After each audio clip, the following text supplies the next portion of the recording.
नमस्कार विद्यार्थी मित्रांनो, आज आपण मॅथमॅटिकल लॉजिकचा एक्झरसाइज 1.3 मधील क्वेश्चन नंबर फर्स्ट आणि क्वेश्चन नंबर सेकंड आपण बघणार आहे।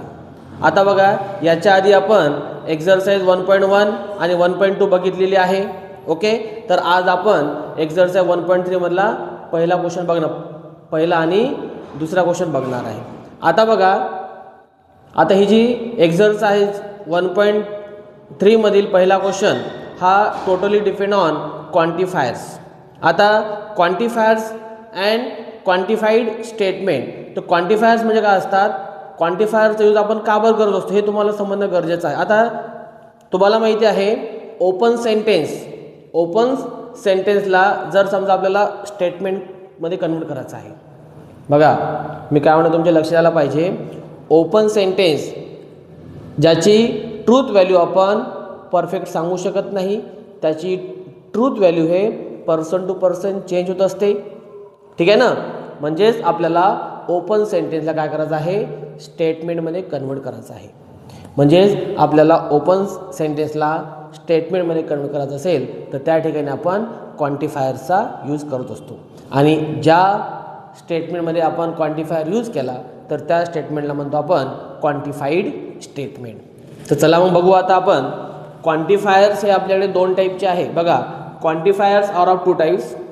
First one is universal quantifier, बघा हा पहिला कुठला आहे, युनिव्हर्सल क्वांटिफायर्स, आणि second one is existential quantifier.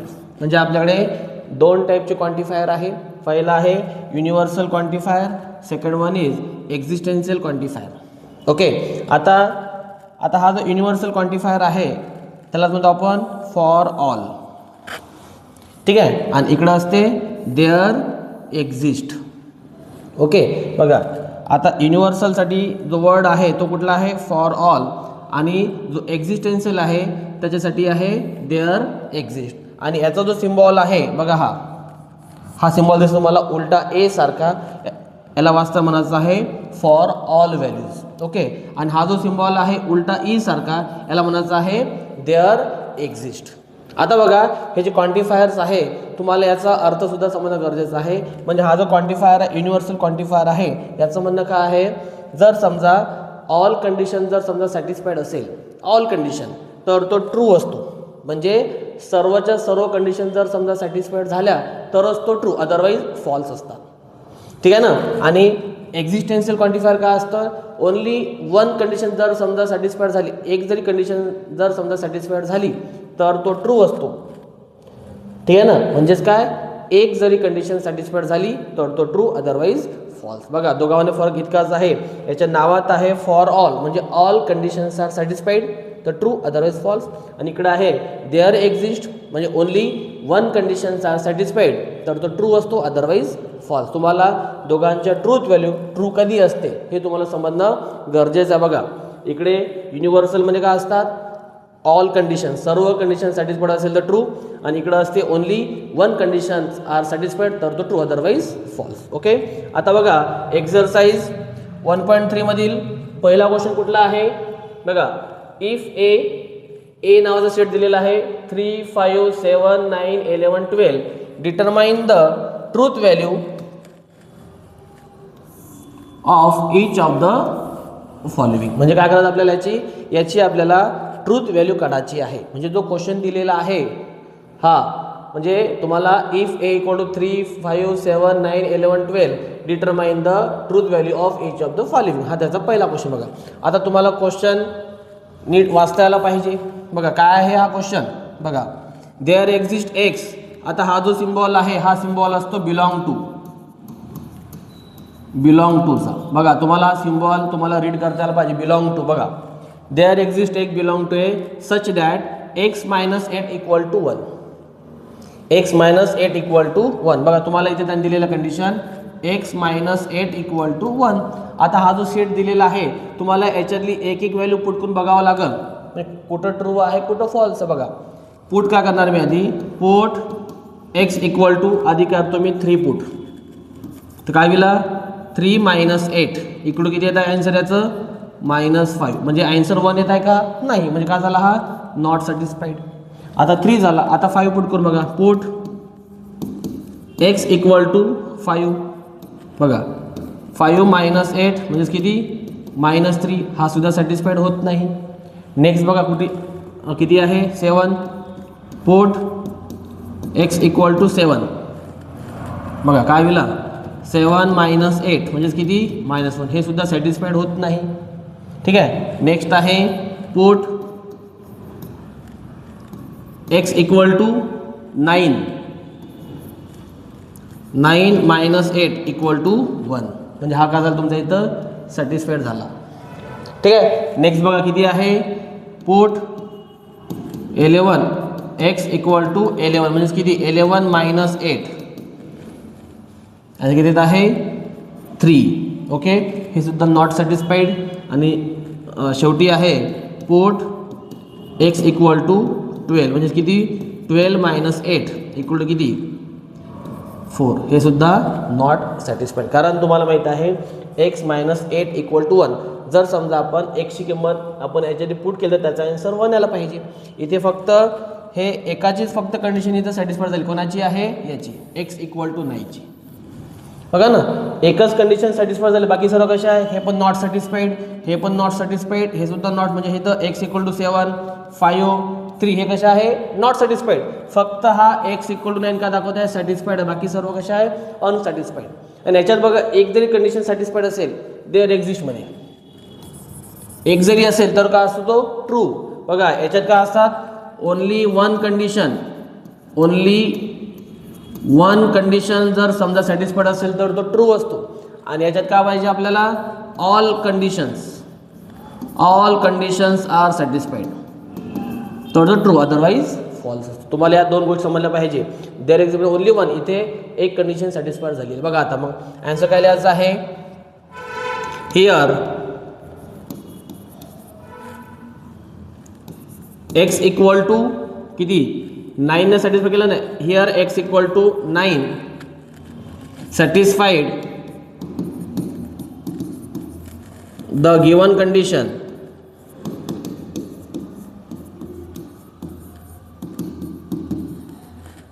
x minus 8 equal to 1. Therefore, its truth value is true म्हणजेच कॅपिटल T. हा झाला तुमचा पहिला क्वेश्चन. तुम्हाला पहिला क्वेश्चन मी तुम्हाला पूर्ण डिटेल्स पण समजून सांगितले. एक एक तुम्हाला पुट करून दाखवलेली आहे कोण सॅटिस्फाईड झाला. फक्त 9 हा सॅटिस्फाईड झाला होता. एक जरी झाला तरी तो ट्रू झाला. बाकी जर इथे फॉल्स कधी राहिला असता जर समजा all condition does not satisfied असतात तरच तो फॉल्स झाला, अदरवाईज ट्रू. ठीक आहे ना. चला हा झाला पहिला क्वेश्चन. आता बघा क्वेश्चन नंबर सेकंड. बघा क्वेश्चन नंबर सेकंड काय सांगत आहे. क्वेश्चन नंबर सेकंड इथे त्यांनी म्हटलेलं आहे all values of x belong to A. बघा ऑल व्हॅल्यूज ऑफ एक्स, बघा हा सिम्बॉल वाचताना all values of x belong to A. काय म्हटलेलं आहे x² + x is an even number. आता तुम्हाला इव्हन नंबर म्हणजे काय असते. इव्हन नंबर म्हणजे असते समसंख्या.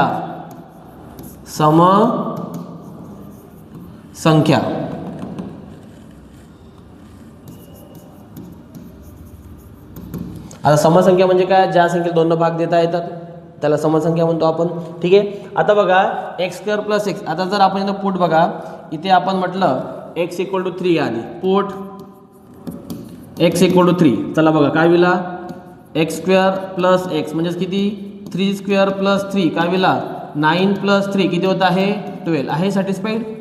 कारण 12 हा कसा आहे समसंख्या आहे कारण 12 ला 2 भाग जातोच. ठीक आहे. नंतर आहे पुट x इक्वल टू किती 5 ठेवा. बघा काय विला 5² + 5 म्हणजेच किती 25 + 5 म्हणजेच 30. 30 इज ऑल्सो इव्हन नंबर म्हणजे समसंख्या आहे. नंतर पुट x इक्वल टू 7 म्हणजेच काय विला 7² + 7 म्हणजेच 49 + 7 किती 56 also even number satisfied. Next किती आहे पुट x इक्वल टू 9 काय विला 9² + 9 म्हणजेच 81 + 9 90 also even number. Okay, next put x equal to 11 म्हणजेच काय 11 square plus 11 square always 121 plus 11 किती होते हा 132 ऑल्सो इवन नंबर म्हणजे ट्रू. ओके, पुट लास्ट आहे x इक्वल टू 12. बघा व्यवस्थित पुट 12 स्क्वेअर प्लस 12 म्हणजे किती 144 प्लस 12 किती होते हा 156. हे सुद्धा कसं आहे इवन नंबर. बघा आपण जे काही आन्सर काढलेले आहे हे सर्वचे सर्व कसे आहे बघा हा 12 30 56 90 132 आणि 156 हे सर्व कसे आहे इवन नंबर आहे. म्हणजे इथं काय झालेलं आहे ऑल कंडिशन सॅटिस्फाईड झालेले आहे आणि ऑल कंडिशन सॅटिस्फाईड असेल तर तो असतो ऑलवेज ट्रू. बघा आता तुम्हाला आन्सर लिहायचा आहे here all the condition are satisfied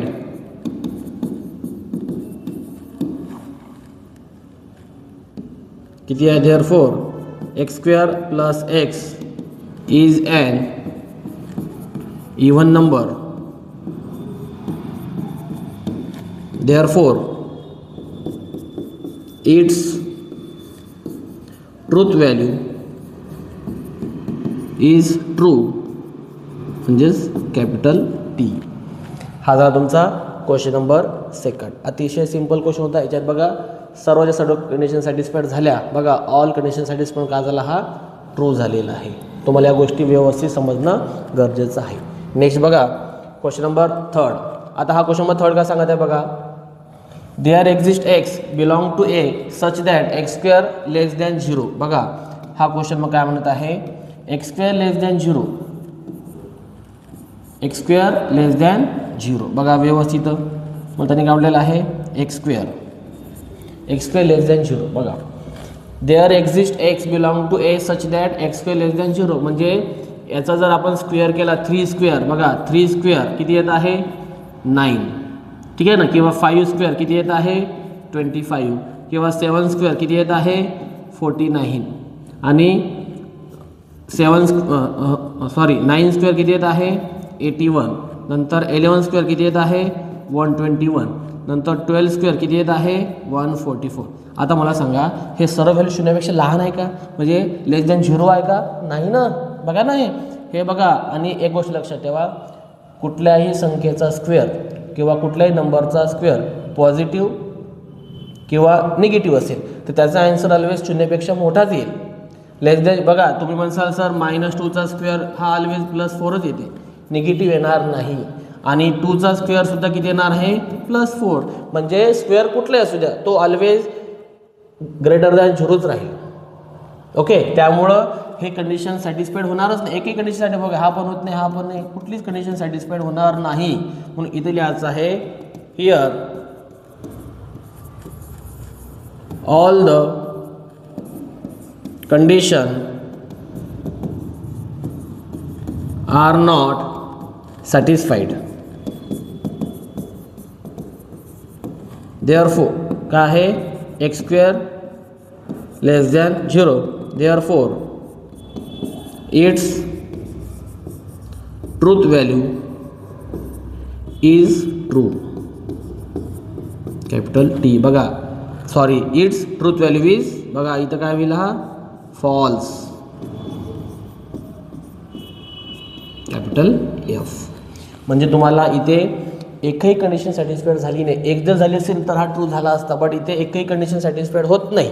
त्यामुळं हा क्वेश्चनची ट्रूथ व्हॅल्यू ही काय झालेली आहे फॉल्स झालेली आहे. याच्या आधी काय होतं बघा क्वेश्चन नंबर 2 ह्याच्यात सर्व कंडिशन सॅटिस्फाईड झाल्या म्हणून ट्रू होता. इथे बघा एक जरी असल्यामुळे हा काय झाला होता ट्रू झाला होता. म्हणजे तुम्हाला व्यवस्थित समजणं गरजेचं आहे. आता बघा all values of x belong to A x is an even number. बघा त्यांचं म्हणणं आहे all values of x belong to A x is an even number म्हणजे हे जे दिलेले आहे व्हॅल्यू सर्व इवन नंबर आहे का. बघा 3 हा इवन आहे का नाही हा कसा आहे ऑड. ओके, म्हणजे ऑड म्हणजे विषम संख्या इवन म्हणजे समसंख्या म्हणजे हा सॅटिस्फाईड होतो का नाही. नंतर 5 हा सुद्धा कसा आहे ऑड, हा सुद्धा नाही, नंतर 7 हा सुद्धा ऑड, हा सुद्धा नाही, नंतर 9 हा सुद्धा ऑड, हा सुद्धा नाही, आणि 12 हा फक्त एकच कसा आहे इवन नंबर आहे, हा एकच होत आहे. पण त्यांचं म्हणणं काय इथं ऑल है ना, ऑल होत आहे का साठी फक्त एकच होत आहे, त्यामुळे हा कसा होत आहे false. Here x is equal to 3, 5, 7, 9, 11 are not satisfied.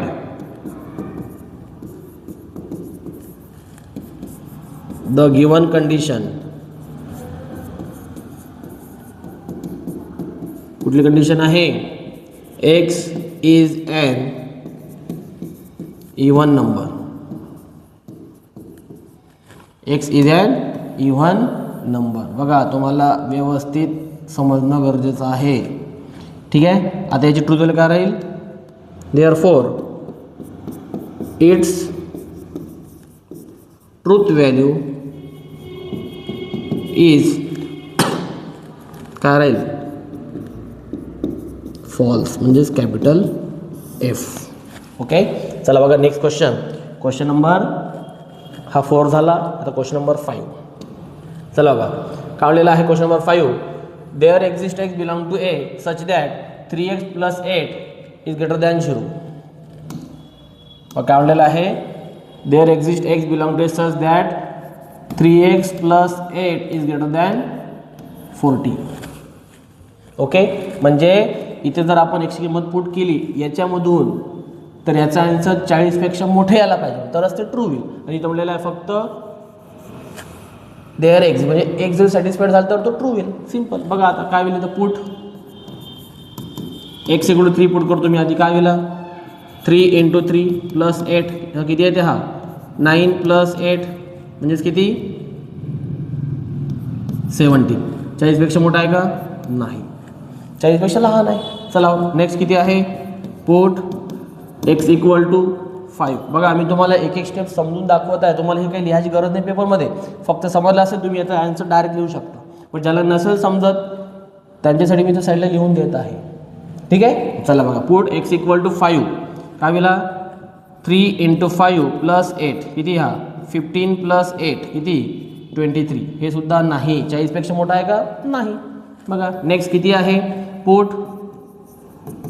x equal to 3 झाला पाहिजे, आता 7. चला बघा किती वेळा 3 × 7 + 8 किती वेळा 21 + 8 20. हे सुद्धा आहे का, नाही. नेक्स्ट पुट किती x इक्वल टू 9 काय वेळा 3 × 9 + 8 27 + 8 किती वेळा 27 + 8 35. हे सुद्धा नाही.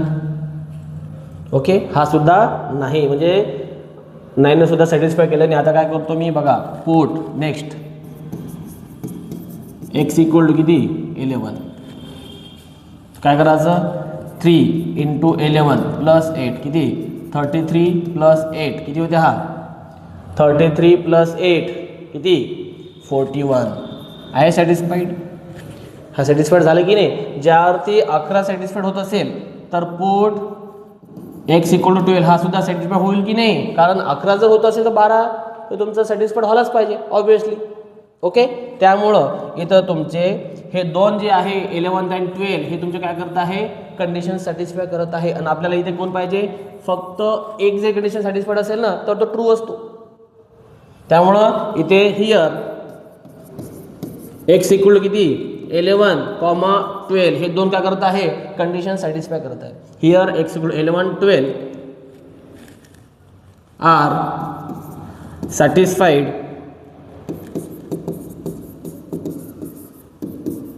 the given condition.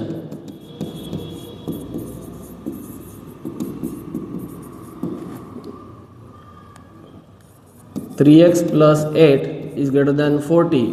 Therefore, its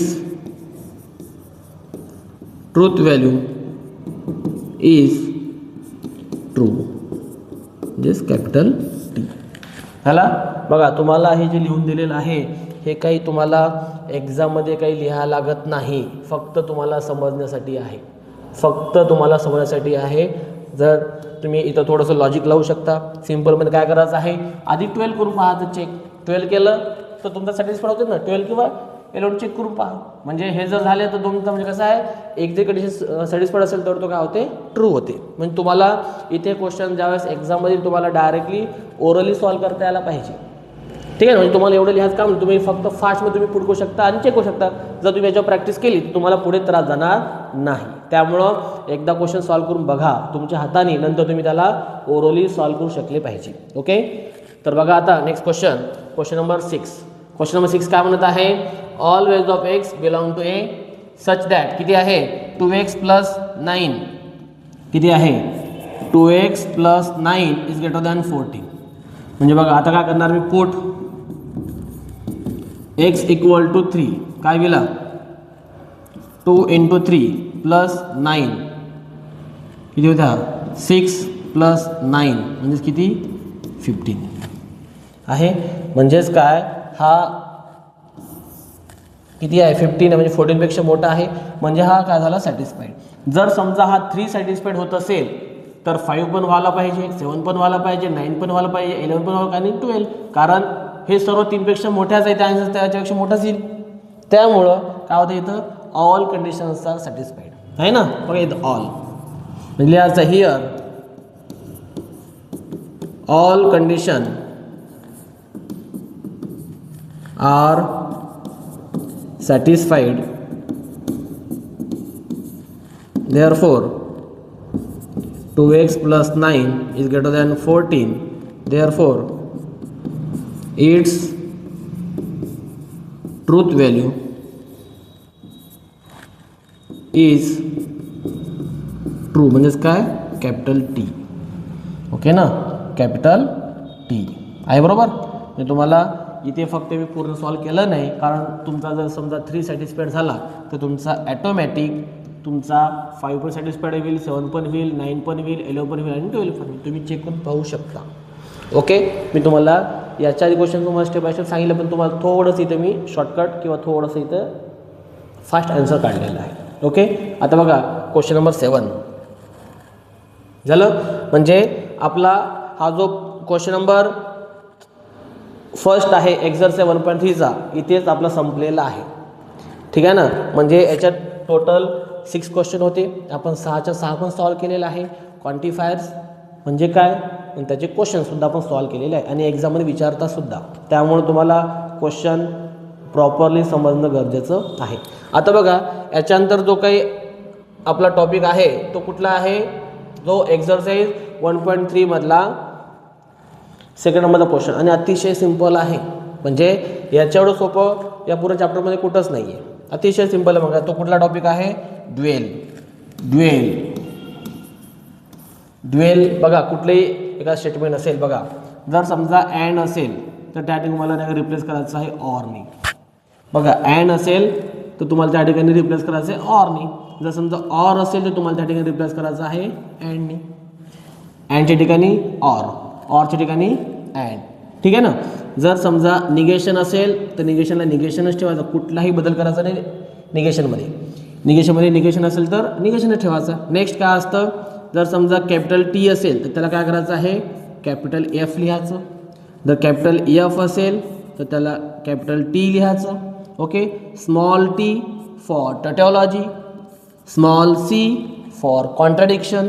जर स्मॉल सी असेल तर त्याच्या ठिकाणी स्मॉल टी. ठीक आहे ना. हे तुम्हाला रिप्लेस करायचे आहे. अँडच्या ठिकाणी ऑर, ऑरच्या ठिकाणी अँड, निगेशनला निगेशन. इथे बघा थोडंसं तुम्हाला व्यवस्थित हायलाईट करून देतो आम्ही निगेशनला, कारण इथं कुठलाही बदल होत नाही आहे. ठीक आहे. कॅपिटल टीचं कॅपिटल एफ, कॅपिटल एफचं कॅपिटल टी, स्मॉल टीचं स्मॉल सी आणि स्मॉल सीचं स्मॉल टी.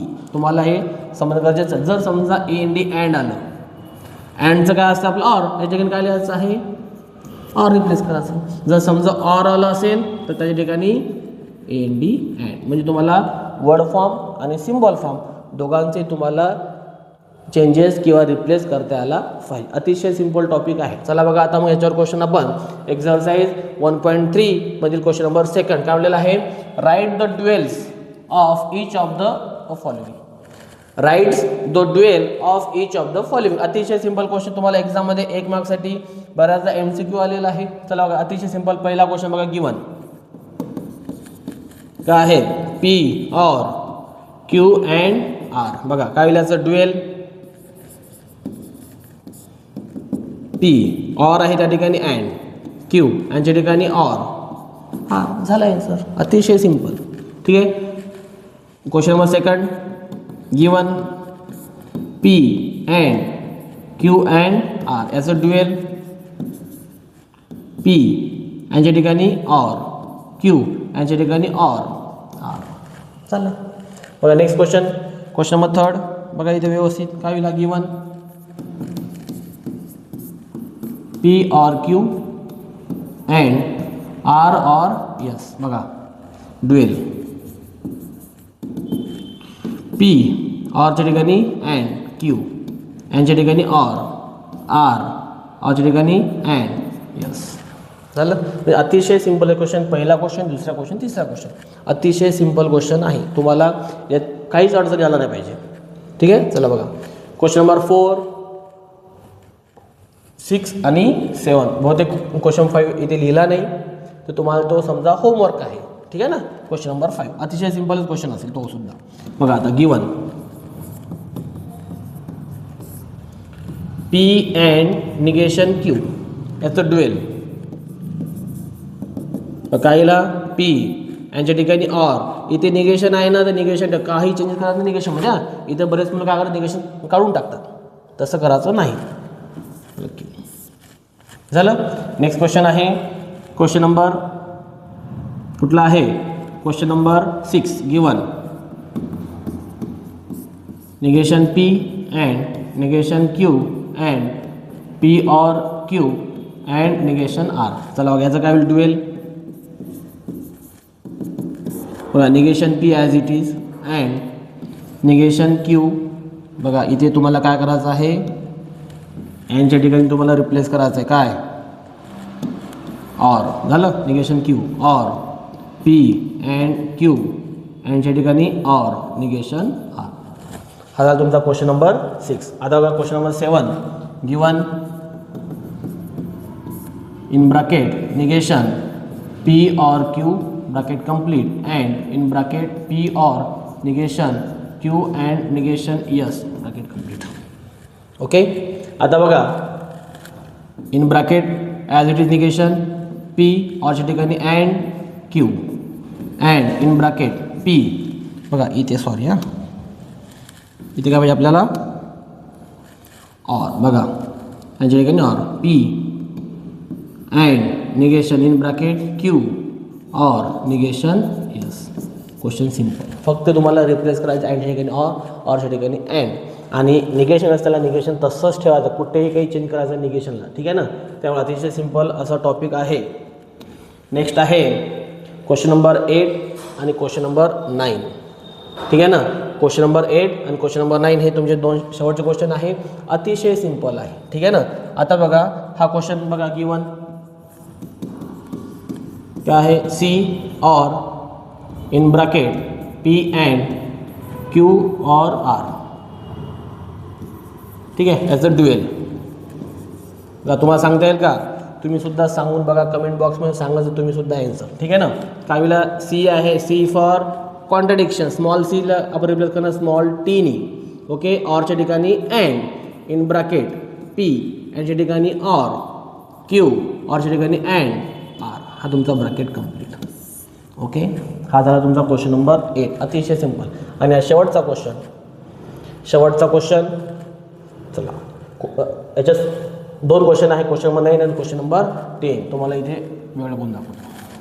ठीक आहे. चला बघा क्वेश्चन नंबर 9 याचा डायरेक्ट आन्सर लिहितो आता मी. ड्युएल काय dual, negation P as it is ऑरच्या ठिकाणी अँड Q और R और स्मॉल टीच्या ठिकाणी स्मॉल C. ओके. अतिशय सिंपल. आणि question number 10 direct answer dual. हां चला कोण सांगते बघू. चला फास्ट फास्ट फास्ट. चला कोण सांगते. पी ऑरच्या ठिकाणी अँड क्यू ऑर आणि सीला रिप्लेस काय करायचं आहे स्मॉल टी. बघा इथे सॉरी इथे काय करायचं तुम्हाला अँड स्मॉल टी आहे बरोबर. चला बघा अशी मिस्टेक तुमच्याच्यात व्हायला नको, म्हणजे थोडंसं केअरफुली सॉल्व करावं लागेल. म्हणजे अँड ऑर सिम्पल आहे, फक्त व्यवस्थित त्याला काळजीपूर्वक सॉल्व करायचं आहे.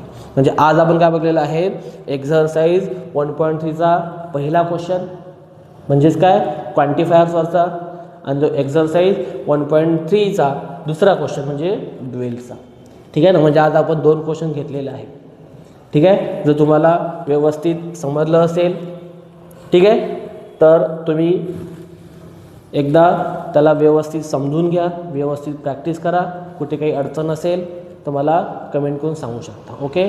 जर तुम्हाला व्हिडिओ आवडला असेल तर चॅनलला लाईक शेअर अँड सबस्क्राईब करा. ओके. थँक्यू.